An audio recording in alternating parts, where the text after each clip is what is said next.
ever watched Pride and Prejudice and thought, Mr. Darcy, he's pretty great, but you know what would make him better? If he was a hockey player. No, you've never thought that? That's weird. Why would you not think that?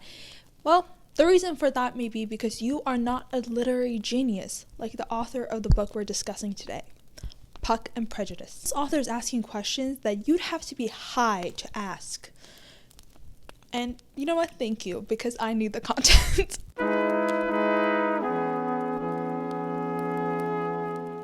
Morgen, guten Tag, my name is Manaya, and welcome back to my channel.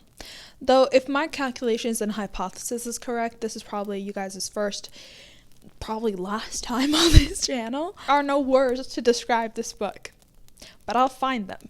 Usually, like what I started my channel with is discussing the Pretty Little Liar book series. I read 6 books for this channel, and yet in total, cumulatively, I have not taken enough notes as much as I have on this one book. This book is 300 pages of agony. I was like, oh my god. If you don't know, and wow, aren't you a happy person that I am not?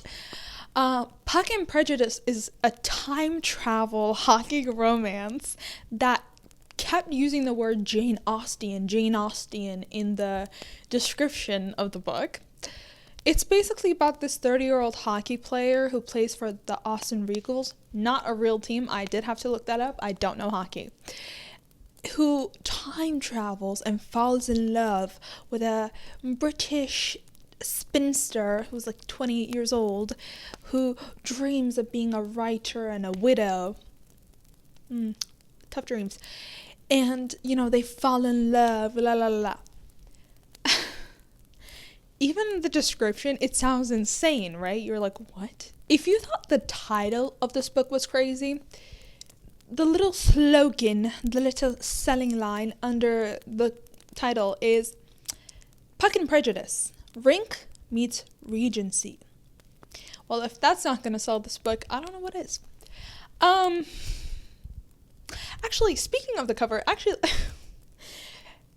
I have a theory that if you have this type of like cartoony cover for your book, this book is about to be like absolute dog shit or just mid. If you have this type of cover, it's not going to be a good book.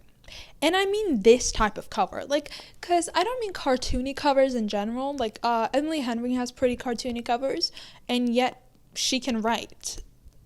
I never mean Emily Henry, trust. The dedication. What I thought was weird the first time I read it was the first half of the dedication. To MYG. Thumbs up. Future's gonna be okay. I remember reading that and thinking like, is that a song lyric? That feels like a quote or like a song lyric or something. But I was like, that's weird because it's written weird. Like, Alexi, it sounds like personal. It's like, that's my friend. This one, it's like, what's with the secrecy about the name?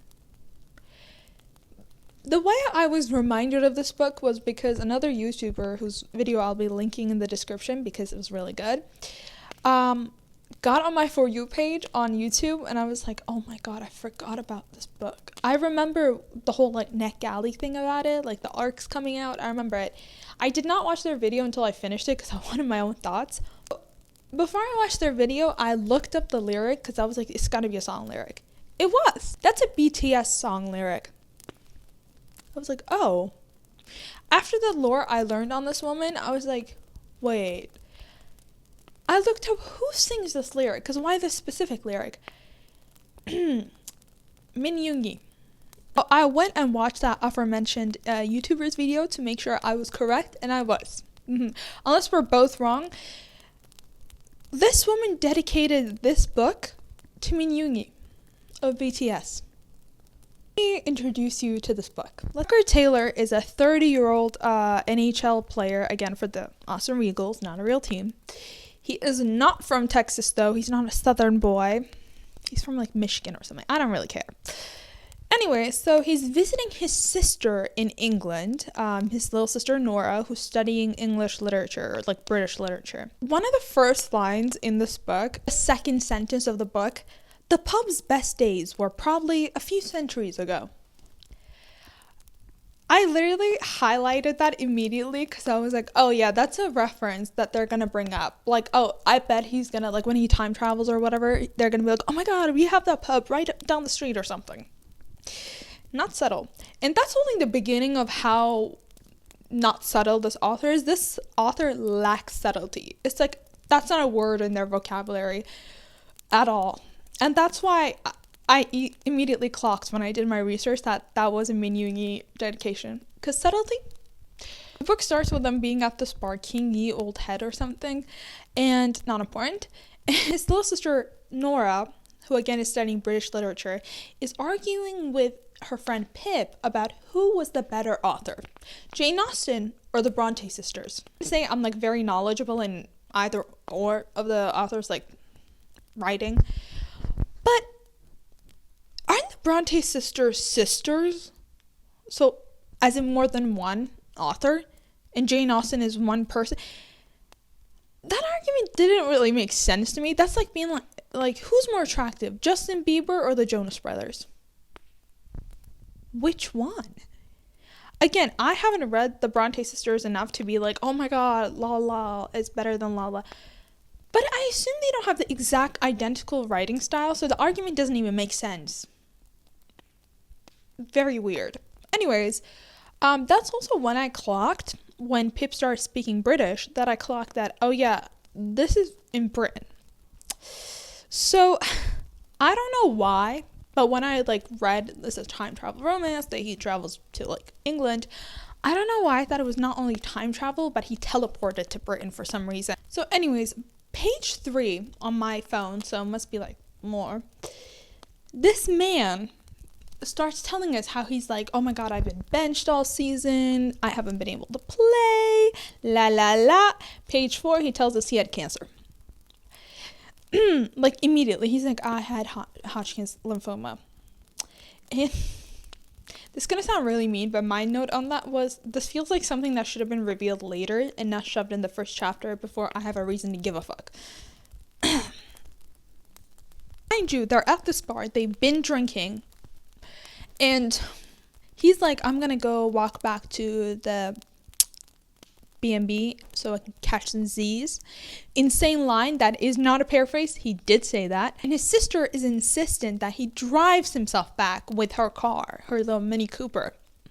And I'm not joking about that. Like, she keeps being like, drive my car. He's like, no. And she's like, no, drive my car. She like hands him the keys and he's like, no, I'll walk. And she's like, you be doing me a favor.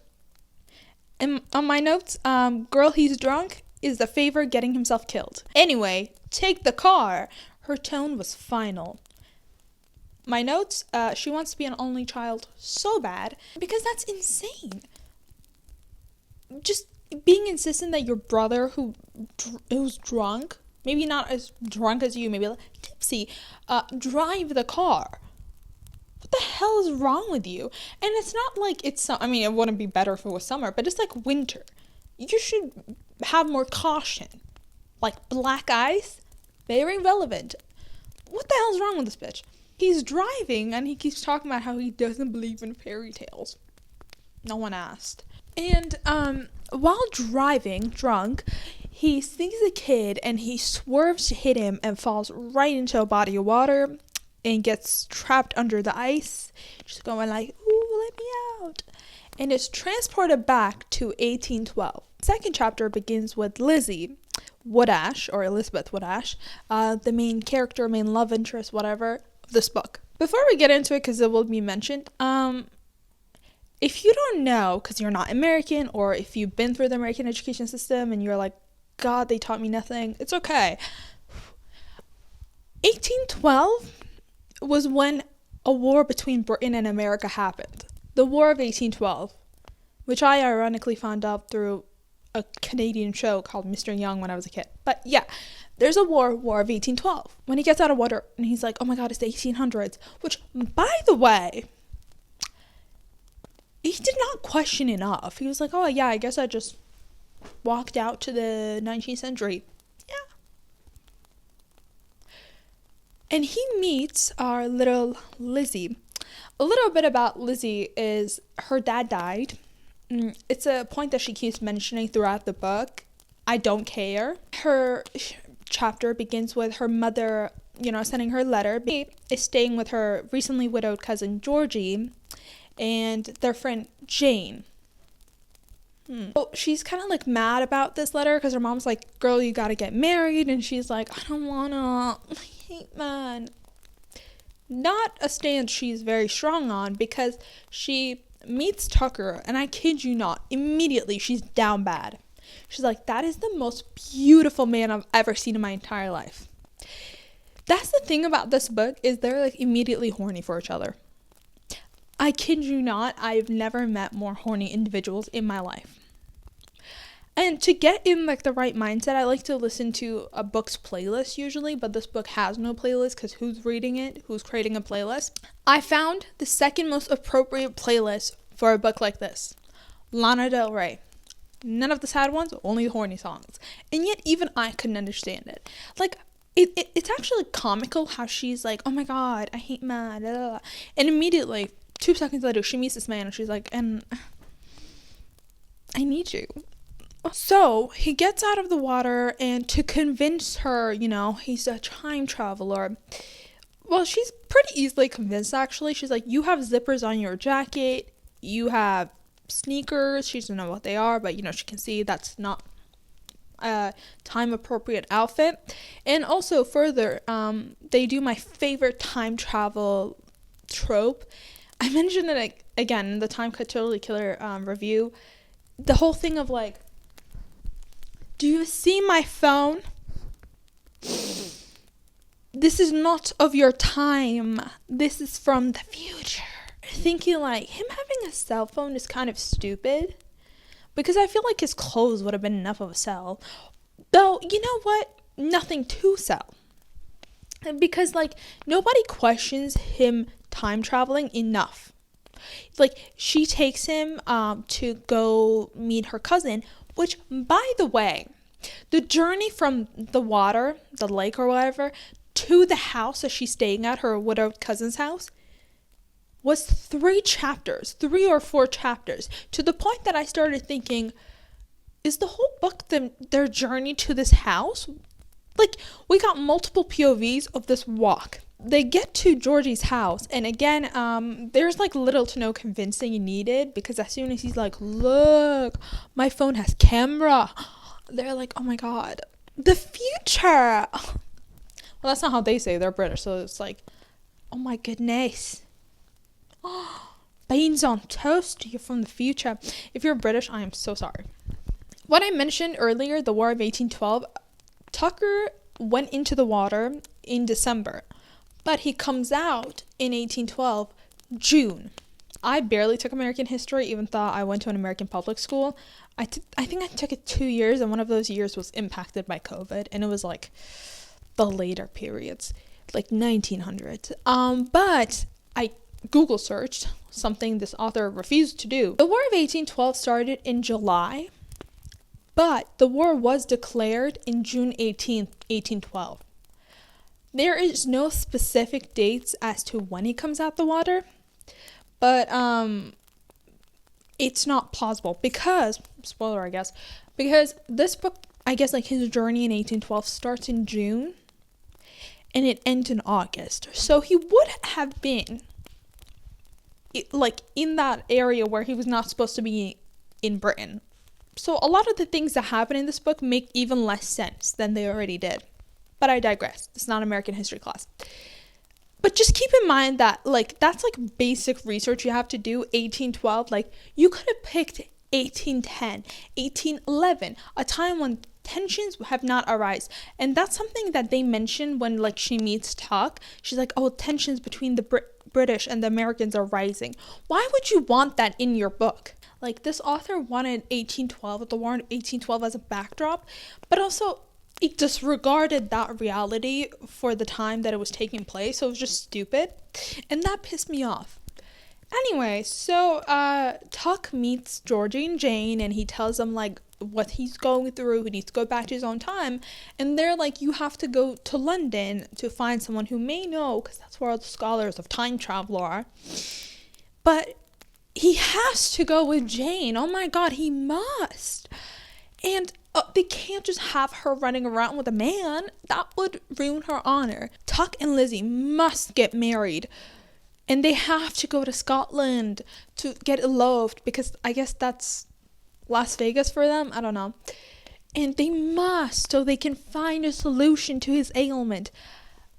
That didn't make any sense. And also, when I realized this was about to be a fake marriage trope, I was so pissed. I don't mind fake marriage tropes. I really don't. Marriage of convenience tropes, I don't mind them. I think if done well, pretty good. Anyways, so because the tensions between the British and Americans are rising, again, why did this need to be implemented into the plot?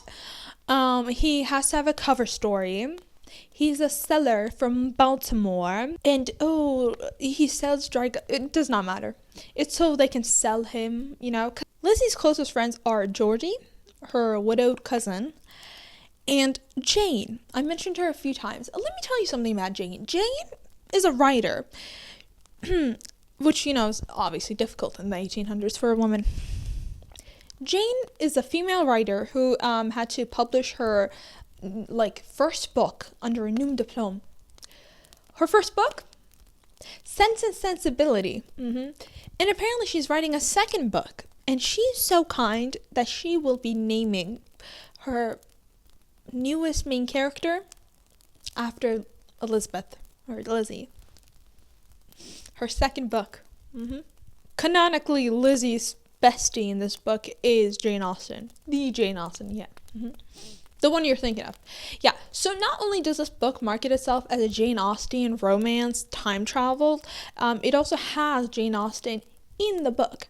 Once I realized that Lizzie was, you know, an inspiration for Jane's second novel, Pride and Prejudice, I realized they were trying to say that Tuck is Mr. Darcy of sorts. And that's just offensive. But no, there's more Jane Austen. Don't worry. There's even a line about, these are excellent boiled potatoes. That's from Pride and Prejudice. Obviously in the 1800s, there's no cars, there's no planes, you know. You gotta take a carriage. It's a long journey. They gotta keep staying at different hotels, motels. You know, and it's a real struggle for them because they keep having to share a bed. Yep, not only is it a fake marriage trope, it's also a one-bed trope. This book is way too tropey, and I needed to stop. So yeah, they keep sharing a bed, but I swear this book is not written like a Wattpad book, but like an episode interactive story. Like, whatever choice they make, it does not matter. Because like I said, they're immediately horny for each other. He has been in chemotherapy for a year, so he's like, oh my gosh, I'm basically a virgin. And she's like, I've never seen a finer man. I kid you not, there's a line in this book where she says, you're too pretty. And like I said, this woman does not understand subtlety. And you know when you've been told something like 50 million times to the point where you're like, I believed you the first time, but you've said it so much that I'm like suspicious, like you're overcompensating. That's how I feel about the appearance of Tuck, because every single chapter from Lizzie's point of view, she keeps talking about how hot he is. I don't believe her. Like, you're saying it so much, I refuse to believe it. So they get to Scotland, very long journey, in which journey she's too horny to be in a car with him. She goes to a bookstore and she finds a book that's called Horse Breeding. It's not about horse breeding, it's about people breeding. There's like illustrations. It's like the Kama Sutra of the 1800s. It's like illustrations of sex, and she's like, oh my goodness, wait. So she is like, can you teach me? Like I said, it's like episode interactive level of choice making, because he's like, yeah, I'll teach you. Does not. If anything, he's like, I can't touch you. Need you so bad. And they literally, oh my god, they share a bed, and then they find themselves on top of each other. Like, they find themselves cuddling, and that's a trope I don't believe in. But anyways, I kid you not, we hear about his morning wood a little too much. His wood in general, I think I know too much. I'd rather know nothing. Yeah, there's too much of it. Like, I'm not a fan, so maybe I'm like biased. I'm not a fan of like instant attraction. I don't like that. I don't believe in that. I think if you're instantly attracted to someone, like, because that's how it is for them. They see each other and they're like, and I want that. I don't believe in that, because to me, like, you don't know this person, so you're just attracted to what you're seeing. And that's not romance, is it? And I kid you not, I don't, like, if I was given a piece of paper and they were like, write down the traits of these characters, I could not tell you. The only thing I know about Tucker, his parents and him have a bad relationship. I found out 5 chapters before the ending that his sister's gay and that he had a bad relationship with his parents. Hockey, Cancer, she wants to be a widow. She doesn't believe in love. She wants to do it real bad with Tucker, and she wants to write. And that one I'm not even fully sure of. So they get married, they get eloped. And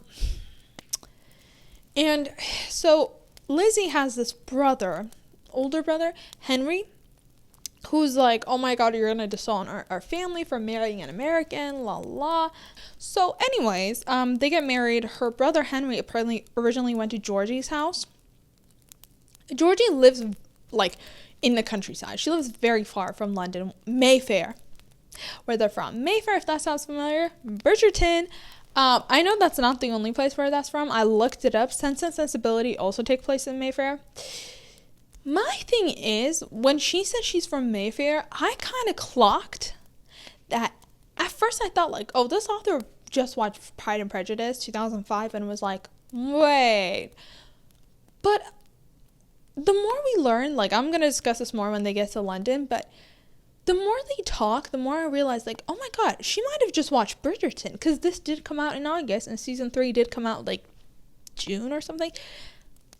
I think this might be, like, somebody watched Bridgerton. Like, this author watched Bridgerton and was like, I have ideas. Because we meet Henry, and Henry wants to, like, gunfight Tucker, because he's like, oh my god, you're gonna embarrass our family, shaming my sister, la la. I'm just like, whatever.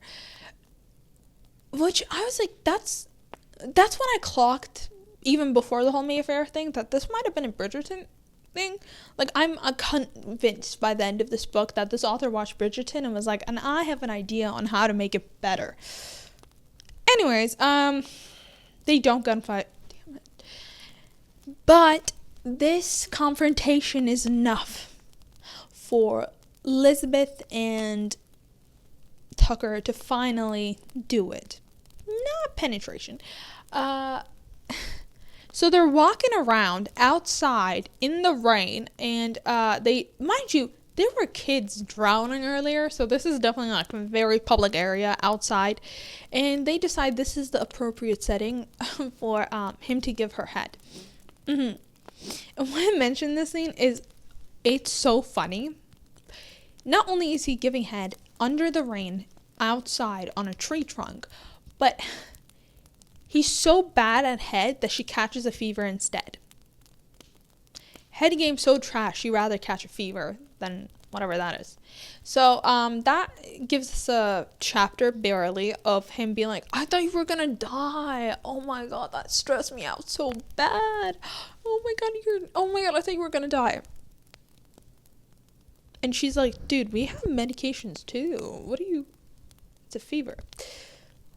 And he's like, oh, I was so scared, baby. That's another thing. His nickname for her is Pocket Rocket. Remind me of Rocket Money every time he said it. I gave her head, and they have made out under educational purposes. They do keep, like, making out, and then immediately after being like, we can't do this. This is a marriage of fake marriage. This is fake marriage. We can't do this. Oh no. The whole idea with a fake marriage is not only that they can be married so they can have an excuse to go to London to research time travel, but also because once he goes back, they can say he died, so she can finally be a widow and get the benefits that come with. So, him being like, I don't want to ruin you, I don't want you to do it just because, under the guise of this fake marriage, kind of selfish. She's gonna stay a virgin forever if this doesn't happen, sir. After she gets better from her fever, which apparently is like a stress thing because it happened a lot when she's stressed. Anyways, They go to London, Mayfair, to, meet her family. Her stepfather, because again, her daddy dead, her stepfather apparently was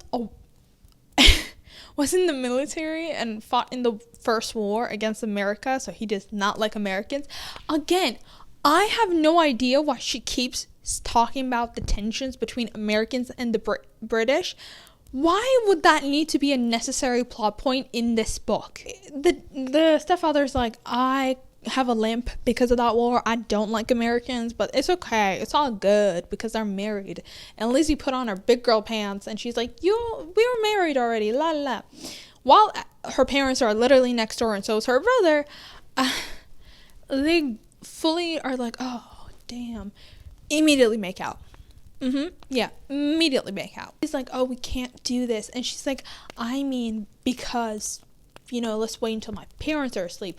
He takes that, we shouldn't do this. Oh, we should keep it friendly. Oh, again, I don't know why he keeps saying that, because, listen, maybe I have bad friendships, but I've never given my friend's head. So I think once you cross that boundary,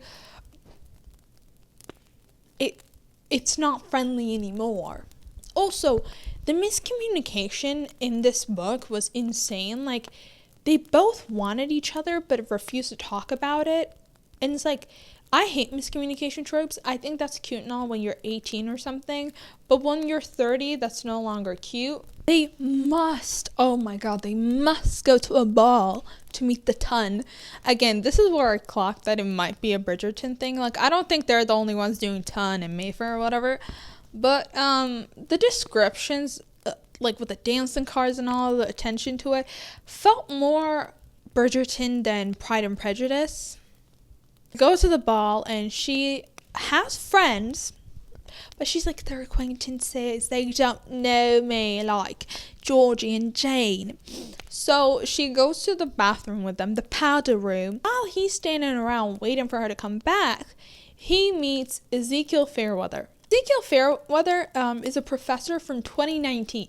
Their meeting is actually insane. He just starts listing facts about Tucker. He's like, southpaw, spent a year in Montreal before getting traded to Texas, played forward in high school but was a goalie at University of Michigan, decent score. But that's insane.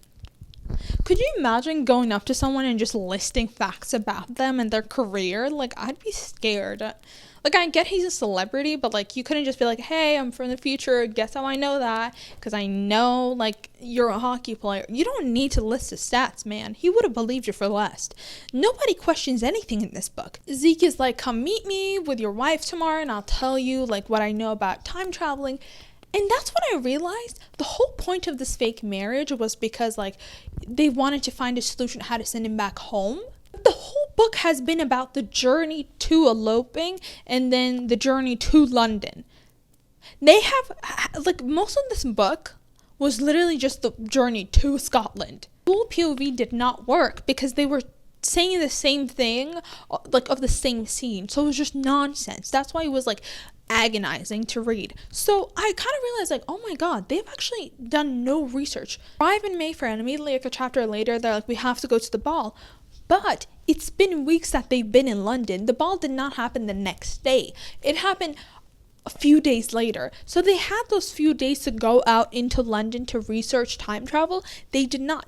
That's another thing that bothered me. How would they even have done that? You can't just go to a bookshop and be like, hi sir, do you know anything about time travel? What was the idea? I remember when I was reading it, they were talking about they knew someone who knew about time travel.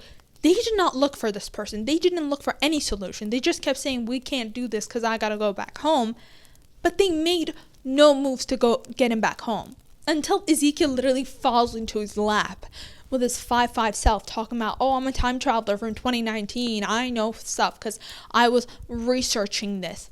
Anyways, they meet him the next day and he talks about how he is not the only person that time traveled.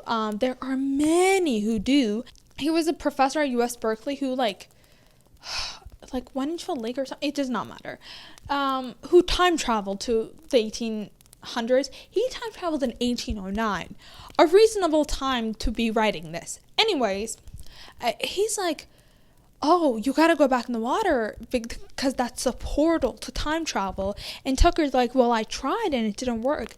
So throughout this book, they keep talking about druids. Well, not throughout this book. Like I said, most of this book has been them being, no, I can't. Oh, I can't.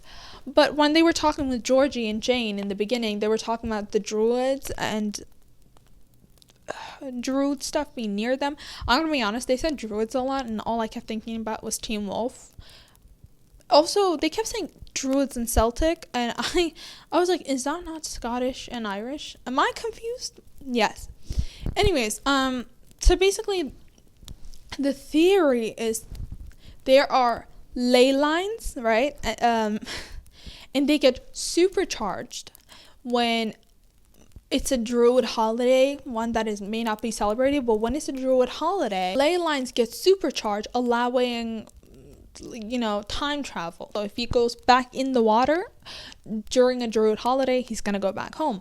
But the idea is, to time travel, you also need to have some kind of a hold to the time you're traveling to. That's why, well, she's like, what if he time travels to the 1100s or something, how would that stop it? And he's like, well, to time travel, he's like, this is my theory, you need to have a connection to someone of that time. So time travel back, he would have to think about Nora, his only family, sister. But she's like, okay, but then how did he come here? He had no connection. Gil. Because I refuse to call him Zeke. This is a grown man. Anyways, he talks about how, oh my god, maybe you guys are soulmates, and the universe knew that, and that's why he's here, because you guys are always meant to be. It's been predestined. So not only does this fucking book have time travel, fake marriage, one bed trope, miscommunication trope, but now it also has destined to be together. So they find this out, and they also find out that in a few weeks there's about to be another druid holiday, and that's when he should go back in the water, and obviously the journey is going to take a bit, so they're like, we should leave in a week or two. While they're going back home after this discussion, Lizzie's like crying. She's like, I'm gonna miss you. And that's when they do it. I'm not getting into that. It was like ridiculous. So they do it, and they're like discussing how, oh, maybe she should come with him. And she's like, maybe you should stay. But then she's like, no, that would be selfish. Because earlier when she had a fever, he talked about how he had cancer. And, even though he's good now, he might fall out of remission. So, he can't stay because they don't have the medicine for him. They don't have chemo. And he's like, what if you come with? What if you come with me? And she's like, I can't abandon my dreams for you. I want to be a writer. Which, I'm going to be honest, that didn't make a whole lot of sense to me when she said that. Because I was like, wouldn't it be easier to be a writer in 2024? But also, I guess because she wants to be with Georgie, her cousin, and Jane Austen. At the ball, she was talking to her acquaintance, as she keeps referring to her as, Cornelia, who was happily married since 18, had 2 kids, whatever. We meet her one chapter, and immediately the next time, literally after they do it and he family trauma dumps, they wake up to Lizzie's mom crying because Cornelia's husband died by getting ran over by a white horse. The characters in this book serve no purpose, I swear. Anyway, so she goes to Cornelia's husband's wake, and they discuss, and then when they come home, she's like, I thought being a widow was gonna be so easy because I didn't care, and now I love you. And yeah, knowing that you're in another time is gonna be difficult, but if I knew that you stayed here and you were gonna die and you were really gone, that would hurt me. So you should go back home. How do you make somebody else's death about you? Anyway, so they go back a few weeks later to Georgie's countryside mansion. They meet with Jane Austen and Georgie, and Jane is like, I'm almost done with my second book. It's called First Impressions, and while they're having their last dinner with Tucker, she's like, Tuck,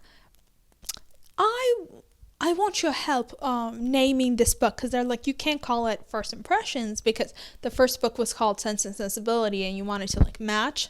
And she's like, Tucker Taylor, by the way, Tuck, could I have your opinion? And he's like, well, while at first she can't stand Mr. Darcy, their misunderstandings gradually give way to love. What kept them apart? And she's like, her pride after he hurt her feelings at a ball, and his prejudice to her social position and her family. And he's like, why not call it that then? Pride and Prejudice? So not only is Jane Austen a side character in this book, but canonically, Pride and Prejudice was named by Tuck Taylor. Mind you, his sister is a Jane Austen fan. She's studying British literature, but he's like, I've never heard of Pride and Prejudice. Pride and Prejudice, you can't disagree with me on this. Pride and Prejudice is one of the most famous works of art, of literature. And it is most definitely Jane Austen's most famous work. Are you telling me this man, whose sister he's really close to, studies British literature, is a Jane Austen super fan, doesn't know that Pride and Prejudice is a real book? Anyways, so I'm like heated now. I'm like, it pisses me off. Anyways, so they're taking a walk, around the lake before he's about to jump in. And he's like, oh, I like you. But he's like, oh, I should have said I love you, la la la. So, she's like, you gotta go. I can't come with you. And what do you think he does? Do you think, how do you think the story ends? She comes with him, or maybe he's like, oh, I gotta stay. He jumps in the water, right? And he is apparently in a coma with Nora by his side. But his ring, the wedding ring, on his finger. And a few weeks after that, he is at his hockey game. So, before he left a letter under Lizzie's pillow, one she has read so many times and memorized. And it's basically him being like, oh my god, I'm gonna miss you, but it's not fair to ask for you to come with. But what if you could? If you could, here are, instructions. He's like, jump in the water, obviously, during the holiday, and, when you get to the bar, the King Old Yeehead, whatever, use this phone number, it's Nora's, and she'll come get you, because I would have told her about you. Again, no one in this book would require much convincing, and then you can come see me. So, he's at the aforementioned hockey game, and he's like, oh, my sister is gonna come, and she hasn't been to my game since COVID, and apparently she's bringing a friend. And he, looks to the crowd, and he's like, oh, it's Lizzie. Apparently what happened is she jumped in the water, called Nora, like he said to do, and, Nora forged a passport. You know what? At least they did that. Time Cut didn't even do that. Anyways, so they forge a passport, fly to Austin, Texas to watch him play hockey. And apparently the idea they have, this is super genius, they can have a long distance relationship. Either Lizzie or he can jump in the water to visit the other. Mind you, they don't even live in the same country. So we get to the epilogue, and apparently Nora's with her new partner, Siobhan, and they're discussing, what would they be discussing? Literature. And Siobhan is like, my favorite author is, she's new, E.H. Wadash. Oh, no one knows her. She's not as famous as Jane Austen, but I'll help her get famous. And, they're like, oh. And they're like, oh, I gotta catch my plane to New Zealand. It's not a plane. She's jumping in the lake. And he's like, I gotta go back home. And they, kiss. And he sees the kid that caused him to swerve into the lake. And he's like, oh, I found the love of my life. Yeah.